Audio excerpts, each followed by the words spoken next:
Hey everyone, welcome to part 3 of the video series showing how to make this awesome cosplay prop using materials from Smooth On. Let's check it out. We're going to begin by constructing an insert for the foam casting. Now you'll notice here I put a dowel inside a mailing tube, and this will function sort of as the handle for the wearable piece so that you can actually grab onto it while you're wearing the foam casting. On the back end of this tube, I'm going to put another wooden dowel, and this will help suspend the insert in the mold assembly while I'm casting. I'm going to use this piece of melamine board as my back pressure plate. It will also be where I'm going to suspend the insert, and these line markings here will help me align the insert to the mold assembly.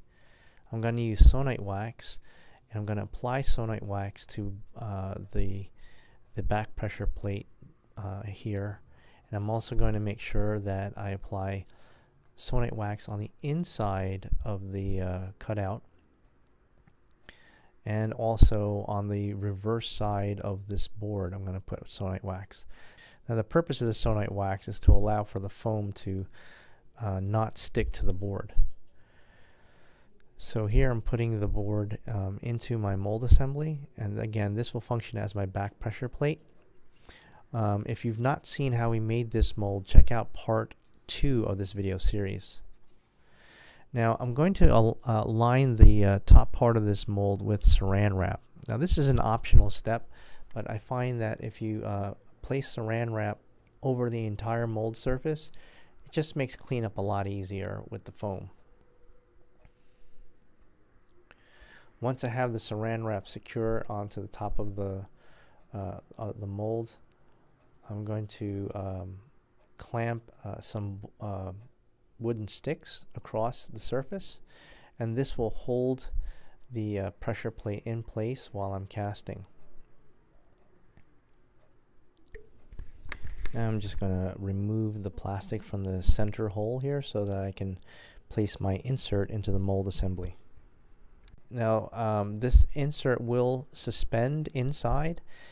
It's not going to touch the bottom of the mold. It's going to suspend inside so that it hangs within the center of the mold cavity. I'm going to apply some sonite wax across all the pieces here so that the foam will not stick to it if any spills out.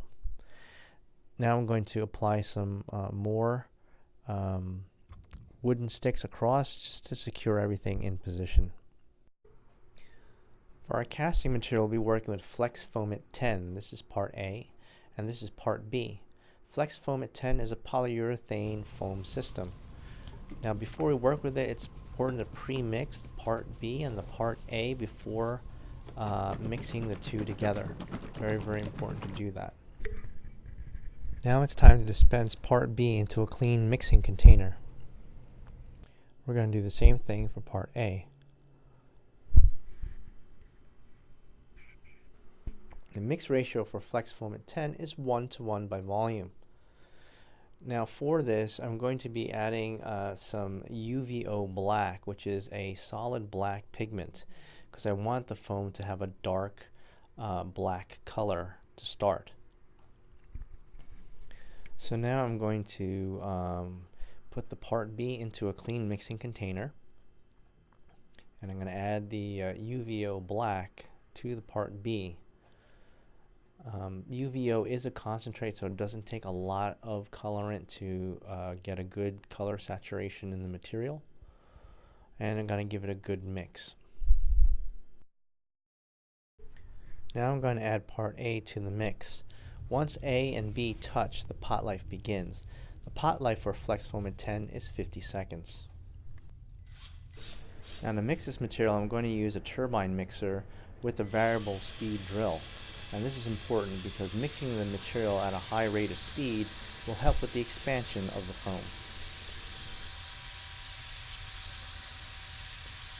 Now I'm going to take a clean mixing stick and give it a thorough mix.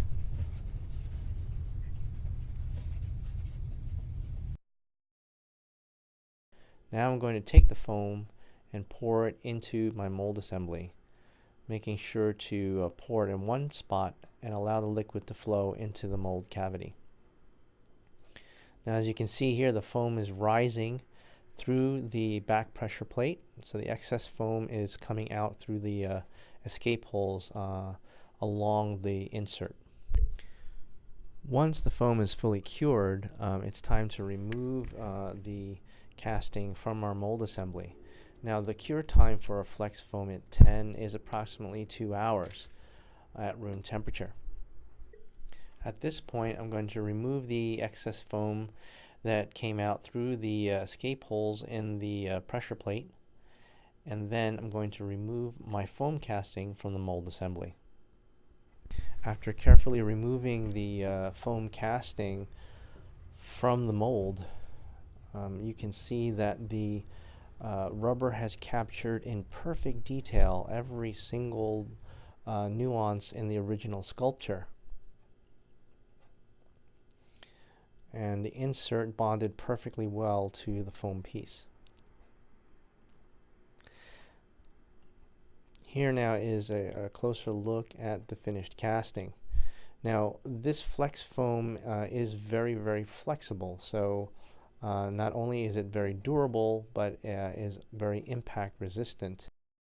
Now it's time to paint the foam casting.